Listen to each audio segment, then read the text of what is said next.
The Dragonback series by Timothy Zahn.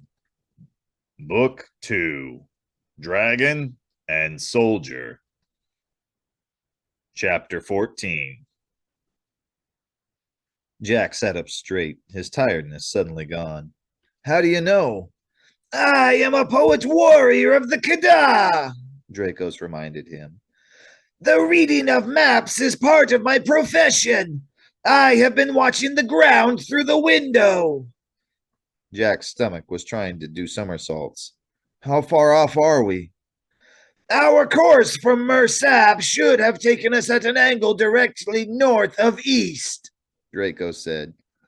We did indeed set out in that direction, but approximately 1 hour ago we changed gradually to a more northerly direction. Jack glanced at his watch. They'd been in the air about an hour and a half, 30 more minutes until landing. Or at least, that was what Grisco had told them. Maybe the sergeant didn't know something had gone weird either. Then again, maybe he did. So where are we headed? If we are still to land in 1/2 hour, I believe we will arrive near the western edge of the Grey Hills, Draco said. Perhaps 300 miles north of November 6. And if we don't stop in half an hour? All regions that are either neutral or considered enemy controlled are beyond that point. Jack chewed at his lip. Terrific. So what do we do? There are 2 squads of fully armed soldiers aboard, Dracos reminded him. They could be made aware of the situation. The dragon had a point. If the pilot was an enemy agent trying to take them to the wrong place, 2 squads of edgemen ought to be able to argue the point with him. Surely none of them wanted to end their trip in enemy territory either.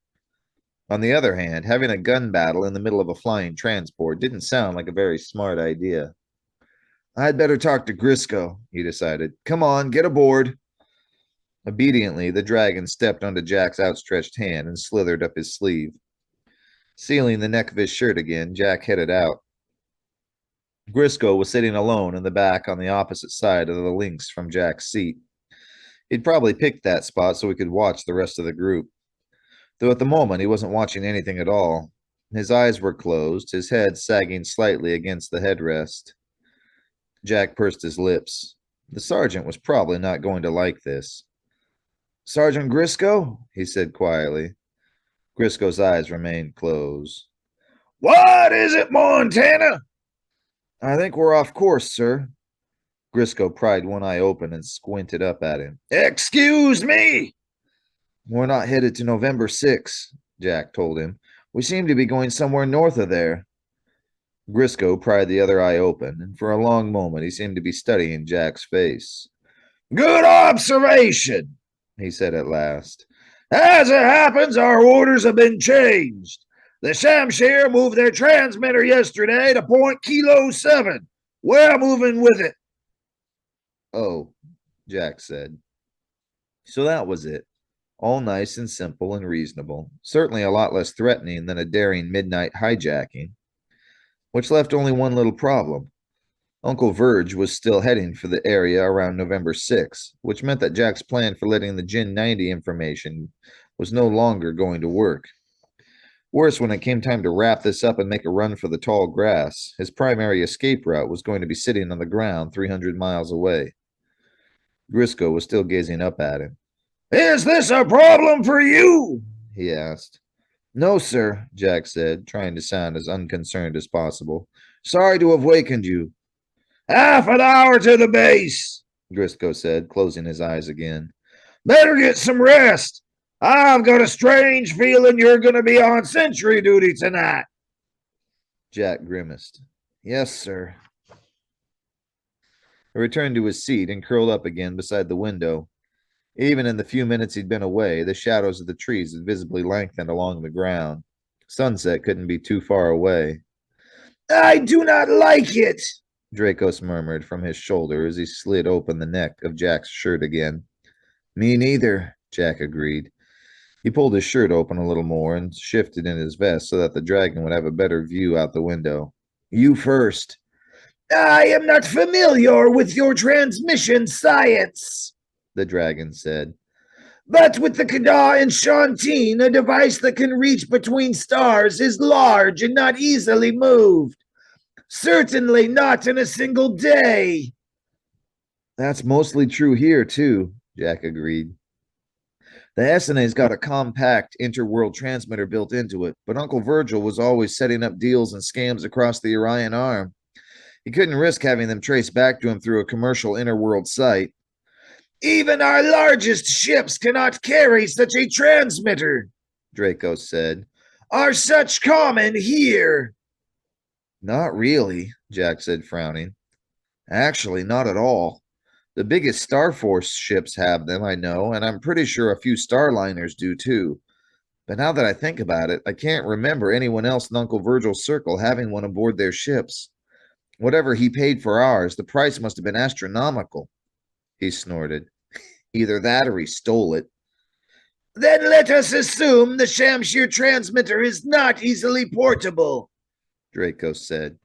Moving it would cost them considerable time and effort. It would not be an operation they could hide. Jack nodded. He and Dracos were definitely thinking along the same lines.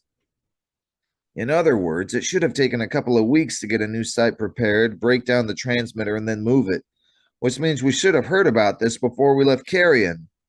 Correct, Draco said. And if they only began moving it yesterday, there would be no need for us to travel there tonight. We could have hung around Mersab for a few days while they got it set up. Correct, Draco said. That may imply the Shamshir are aware of our interest and are trying to keep us from succeeding. But it may also imply there is something else about this mission that we are not being told. Could be, Jack scratched his head. I suppose there could be a simpler explanation. Which is that the Shamshir simply changed their minds about where to put their transmitter, Jack said, and no one bothered to tell any of us about it until now. But timely information is vital to a warrior's job, the dragon objected. Surely they would not hold it back from us. Hey, I'm just a raw recruit, Jack said. Remember, nobody has to tell me anything. Talking to the window? A familiar voice asked pleasantly, just from behind his shoulder. Jack clamped down on his tongue as he felt Draco slide quickly back to his usual position. Hello, Allison, he said, turning to face her. Sure, doesn't everybody? Don't tell me, she said. She plucked his pack from the seat beside him, dropped it unceremoniously onto the floor, and sat down. Let me guess. You were staring at the window because you needed a moment to reflect. Jack made a face. That was pathetic. I hope you didn't come all the way over here just for that. No, mostly I wanted to see what the view was like out there, she said, craning her neck to look past him. And to find out what you and Grisco were talking about. Jack felt his eyes narrowing. What do you mean? She gave him a patient look. You, Grisco, talk. 2 minutes ago. Do you need me to spell any of the words for you? No, I've got it, thank you, Jack growled. Not that it's any of your immediate business, but we were discussing the fact that we're not going to November 6. We're going to Kilo 7 instead. It was Allison's turn for narrowed eyes. Why? According to Grisco, the Shamshir moved their transmitter. For a brief moment, he thought he could see an echo of the emotional swirl in her eyes that he'd noticed once before. But then she just nodded. Oh, she said. Oh, he repeated. That's all? Just oh? What more is there? She countered reasonably. If the transmitter's been moved, we move with it. He shrugged. I suppose. She tilted her head, her eyes shifting down from his face to his chest. So that's what they're all talking about, huh? Jack frowned. What? She nodded toward his chest. Your dragon tattoo. Nice. Jack looked down. Sure enough, part of Draco's jaw was visible through the partly open shirt. Oh, it's lots nicer than that, he assured her, putting a little boasting into his tone. It goes all the way around and then some. See? He pulled the collar a little to the side to reveal more of the dragon's face. The last thing he really wanted to do was advertise Draco's presence this way, and he was pretty sure that Draco's felt the same way. But he'd met enough men with tattoos to know you didn't get one with the idea of hiding it. Allison was pretty sharp, and if he didn't brag about his dragon, she might wonder why. Here, the head's the best part, he went on, reaching for the shirt's ceiling seam. Let me get this open a little more. No, that's all right, Allison said hastily. Really, I was just wondering if it was like the ones the Dragonbacks wore. I already told you I never heard of the Dragonbacks until a month ago. Maybe you didn't, she pointed out, but your tattoo artist might have. Oh, that angle hadn't occurred to him. Is it? Is it what? Oh, Allison shook her head. Not even close.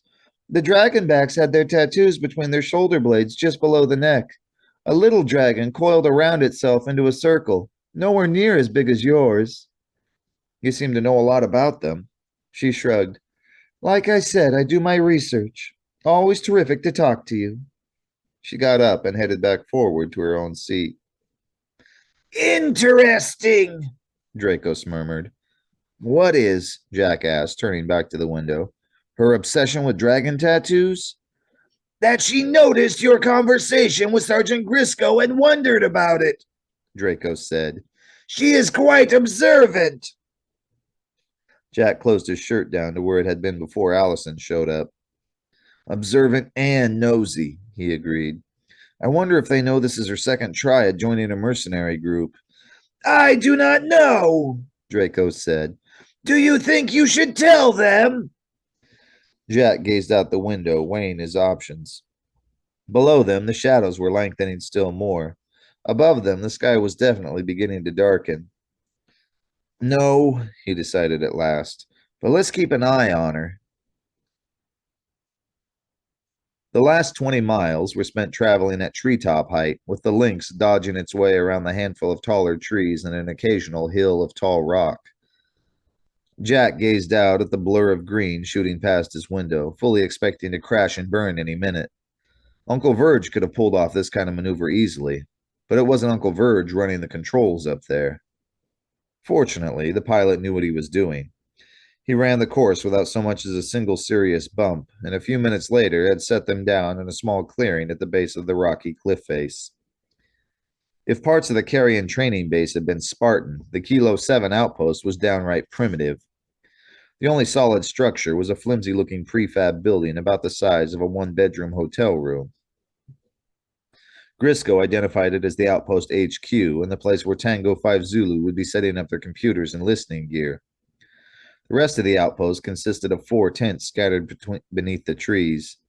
2 of them looked like sleeping quarters for the soldiers, with the other 2 probably serving as mess tent and storage facility. To the west, downslope from the rest of the camp, was the distinctive narrow tent of a latrine.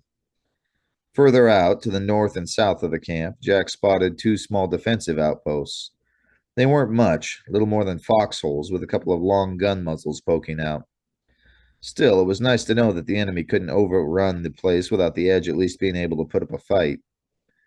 The sun was down by the time they left the links. The mercenaries set to work immediately, unloading their gear and taking it to their assigned tents.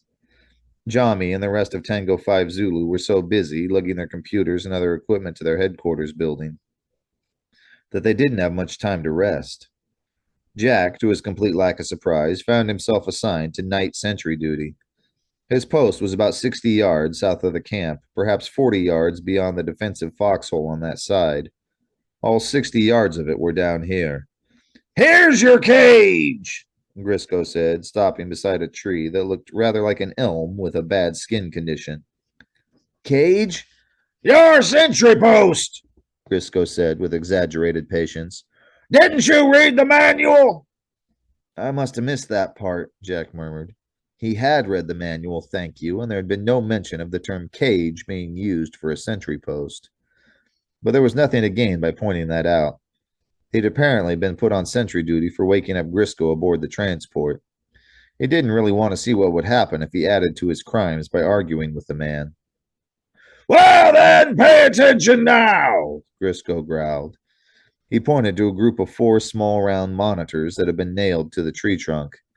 Each of the monitors showed a slightly fuzzy image, and each had a control stick embedded in the trunk beneath. There's your Argus system! You do remember Argus systems, don't you? Yes, sir, Jack said, more confidently this time.